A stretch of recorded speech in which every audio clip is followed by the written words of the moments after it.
Sometimes I sit and wonder about stuff I do not know. Like what the heck the Earth was like 100 years ago. Did cavemen ride on dinosaurs? Did flowers even grow? Well, we could guess, but this was back 100 years ago. I wish they built a time machine, and they picked me to go, to check out what the scene was like 100 years ago. Did giant spiders rule the Earth? Were deserts filled with snow? I wonder what the story was 100 years ago.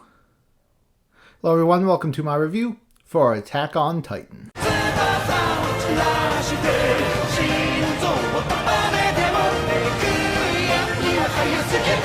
Wow, what an end to an extremely long journey. Attack on Titan needs no introduction. It is an absolute phenomenon, and I recently made a video talking about my entire journey with the series and its legacy and its effect on me. So with all that out of the way, I have reread the entire manga, and today we are going to be looking at it as a completed product and see if it still holds up after so many years. I would like to stress that this will be a spoiler-free review aside from the initial synopsis. If you are interested on my thoughts on anything regarding the specifics of the ending, we will be releasing an Attack on Titan themed podcast in about a week or so. Attack on Titan is a dark fantasy action series written and illustrated by Hajime Isayama, and it ran in Shonen Basatsu magazine from 2009 to 2021. Attack on Titan takes place in a fictional world where 100 years ago humanity was brought to the brink of extinction when a vicious species of monsters attacked them, those being the Titans, these gigantic humanoid creatures who are seemingly mindless and have only one goal: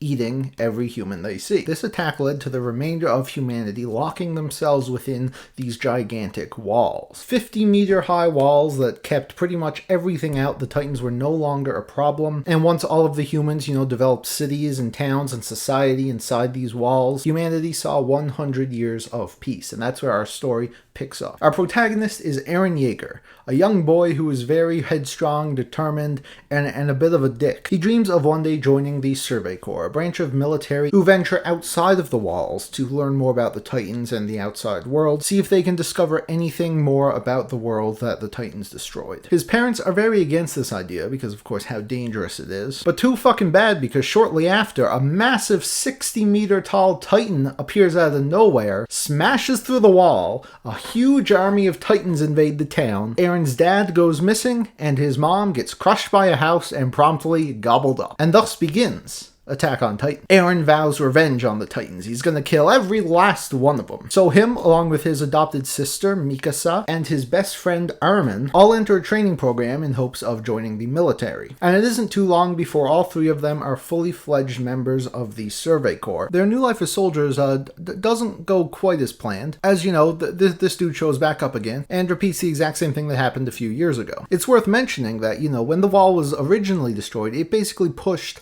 all of the humans back to another wall. So this district that they're in now is facing, mass poverty and starvation because there's just too many people. So now the Titans have invaded this place.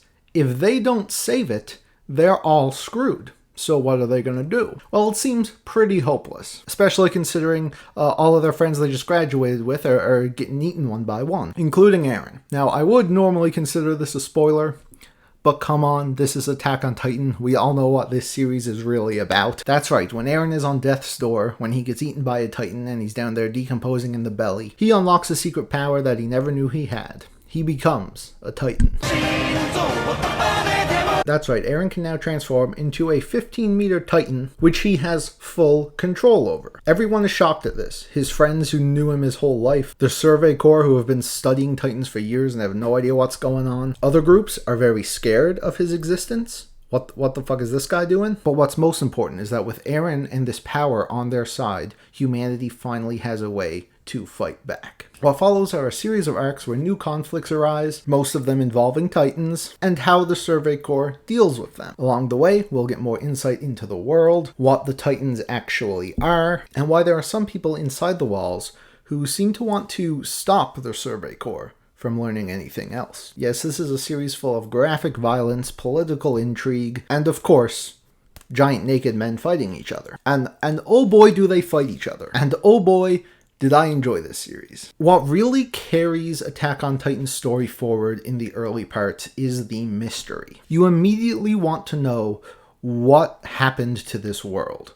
What are these Titans? And why are there so many things that just don't add up and that we don't know? The backstory I gave you at the start of the series is all these characters are working with. History beyond that point has been completely eradicated. So you couple that mystery with now Eren suddenly being able to turn into a Titan, it poses so many questions and you're dying to figure out what the answers are. And the series does a very good job slowly easing you in to these reveals. Small things are constantly getting revealed, enough to, whet your appetite, and then there will be just massive reveals that have huge implications. These happen all the time, but they never lose their punch because they're built up in such a great way, and the payoffs are always super satisfying. They're the type of payoffs that make you go back to earlier parts in the series, and when you finally realize what's actually happening, you gain a newfound appreciation for just how well thought out some of the parts of this story were. I absolutely loved learning more about these creatures, the Titans, and the history of this crazy world. But of course, it's not just that. The series also relies heavily on the politics of this world inside the walls. As I've alluded to, there are several different groups and forces in this world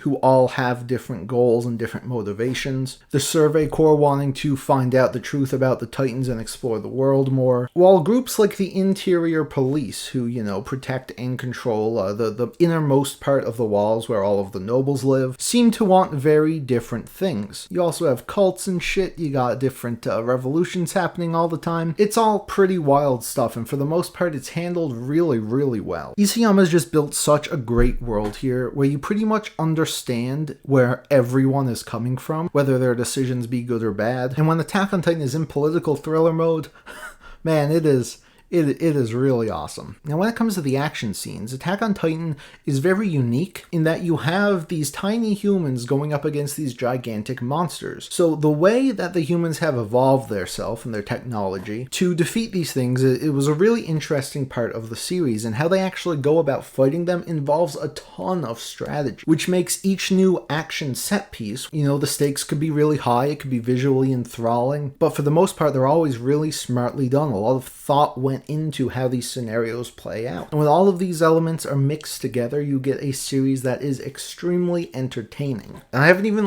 begun to mention all the themes that this series tackles. There are so many parallels between its world and ours, so many ways to interpret what's happening. There's just so much here, and so much of it is fantastic. It isn't all perfect though. I mean, this series does fall into a few, action manga cliches. There are quite a few death fake-outs which can be annoying. Sometimes, characters' powers will seemingly come out of nowhere, and the times where that happened were a lot more glaring just with how well thought out most of this series is. And there were some times where I think the pace slowed down a little bit too much. I was never bored reading it, but there are some instances where I wish, things moved a bit quicker, and some parts of the series could have been reorganized a bit more to flow better, I think. But overall, the series is extremely enjoyable and consistent.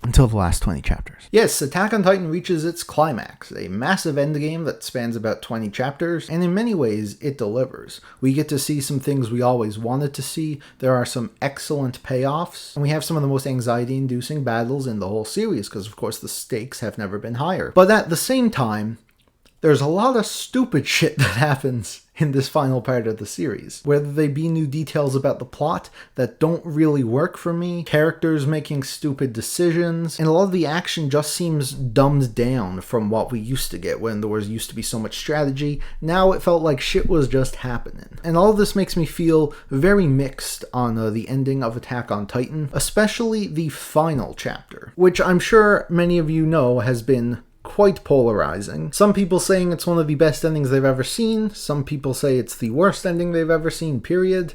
I don't really think either of those things are true, because there was some stuff I liked, some stuff I didn't. But overall, I wasn't too satisfied with it, which is a bit of a letdown. I know bad endings can ruin entire series for people, but I don't really feel that here. I think the series throughout its whole run has so many amazing moments and some fantastic, satisfying payoffs that I definitely think the journey was well worth it, despite how iffy I am on the ending. And overall, yeah, I still really did have a blast with Attack on Titan. And now let's talk about the characters. Eren Yeager. Wow. Eren is an interesting guy. Not so much when he starts off, though. In fact, when Eren starts off, he's not a very likable character, in my opinion. His motivations make sense, and he is a stupid kid. But he's just one of these types of characters we've seen 100 times before, where he's just super angry, he wants to get revenge. It is endearing how determined he is, but not that interesting of a protagonist at first. But as the series goes on, this man grows up. Eren quickly starts to develop into a really fascinating character. Just seeing the growth from his character at the start to where he is by the end, it's just insane, man. That being said, when everything was said and done, I find myself being a bit confused with Eren's character development. There are some decisions made in the ending that I really can't figure out. A lot of people believe that Eren's character was completely assassinated, and some people say he was consistent the entire way through. Again, I don't really think either are the case. I think the problem here just comes from us not getting enough information. Like I mentioned, the whole ending has a problem of things just happening, and because of that, and the nature of how this world works, I feel like there are multiple ways to interpret what happened at the end. And I'm fine with leaving things up for interpretation, but this is a case where I wish we had known a little more about Eren's character. Because instead of being satisfied or angry, I just find myself being a bit confused. But anyway, Eren's just one character, and we have a full cast of them here. Ranging from, people as big as a secondary protagonist to, random soldiers who get killed off all the time. Armin is Eren's best friend who grew up with him. He also wants to, see the world with him when all the Titans are destroyed, all that fun stuff. And Armin is kind of similar to Eren in that he's not that interesting at the start. He's basically Eren's polar opposite, where he's, a pussy. What makes Armin stand out from the bunch, though, is how smart he is. This guy's not really built for, Survey Corps activities, Titan killing, but he is a valuable asset to them because of his smarts. And in all these strategic battles that they take place in, he's usually at the front and center coming up with new ideas and new strategies. And as the series progresses, he grows a lot as a person and ends up becoming a really, really great character. Unfortunately, though, and as you can tell, this is a bit of a trend, in the final parts of this series, he makes some dumb decisions. We'll say that. In fact, I think Armin was done more dirty at the end than Eren was. So, nah. Mikasa is Eren's adopted sister. She's in love with him, and she wants to protect him. And that's all she's going to do the entire series. I've never really been a huge fan of Mikasa. I mean, she is cool. She's extremely strong and overpowered, and there's a reason for it in the story. But I really never found her to be that engaging. We find out her whole deal, her backstory very early on, and after that, not much else really happens with her character. Which softens the blow a little when, of course, in the final chapter, she makes some stupid decisions. So many other great characters, I can't name them all, but of course you have two captains of the Survey Corps, Levi and Hanji. Both fantastic supporting characters, really, really loved pretty much every moment they were on screen, especially Hanji. She really stole the spotlight in some fantastic moments. And then the commander of the Survey Corps, Erwin Smith. God damn, man, this is easily one of the best characters in the manga. His arc is absolutely fantastic. He's really motivated more than almost anyone else to find out the truth about this world, and seeing the lengths he will go to was so great. And of course there are other members of the Survey Corps on the level of, Eren and Mikasa. Characters like Reiner. Reiner is my favorite character in the story, and I can't really talk about why, but I absolutely loved what they did with this character. Another one is Krista, a really interesting character who seems like she's very minor and unimportant at the start, but about halfway through the series there's a lot more focus on her, and she has one of the most interesting stories in this series. Now in the last bits of this series, I do wish she played a bigger role, and it is weird because they kind of tease us that she'll have a bigger role, but she never does. And story-wise, it does make sense why she wouldn't be, in the spotlight anymore, but it was a little disappointing we didn't get to see more of her. And I won't get into any villain talk because this is a very morally gray series. You'll see characters as villains, but once you learn more about them, you'll realize that they have motivations for doing it. And hey, the good guys, they also have some sketchy things about them too. But I really enjoyed that aspect of the series. So yeah, overall, really solid cast of characters. Some of them, get a bit fucking brain dead by the end. But I will not be forgetting this cast anytime soon. And now you have the art of Attack on Titan. So this series is infamous. It was especially infamous years ago when, it first became popular. Because the anime in season 1 looks so good. It was amazing. There was Sakuga everywhere. The colors really popped. And then you go to chapter 1 of the manga and it looks like this.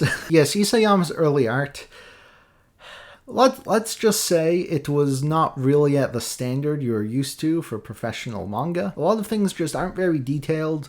They just look weird. Faces are very inconsistent. And overall, definitely not the best looking manga I have ever seen. What I do think Isayama nails, though, and from the very start, is capturing the scale of the Titan. Despite how jank the early art is, when you first see that colossal Titan looking over the wall, it is stunning, man. Just the size difference, it's crazy. It's portrayed so well. And all of the Titans from the start also look really great. It's almost a benefit that his humans can look weird, because it translates to the Titans looking really weird, and it really plays up the horror element of the series, which isn't super strong, but when it's there, it can really leave an impact on you. I think Isayama's also really good with action scenes conveying movement. Sometimes it might get a little bit messy, but for the most part, really, really exciting stuff. But here's the thing, Attack on Titan ran for 11 years. And of course, it's inevitable that if you're drawing for that long, you're going to get better. And holy shit, does Isayama get better. Comparing the start of the series to the last half of it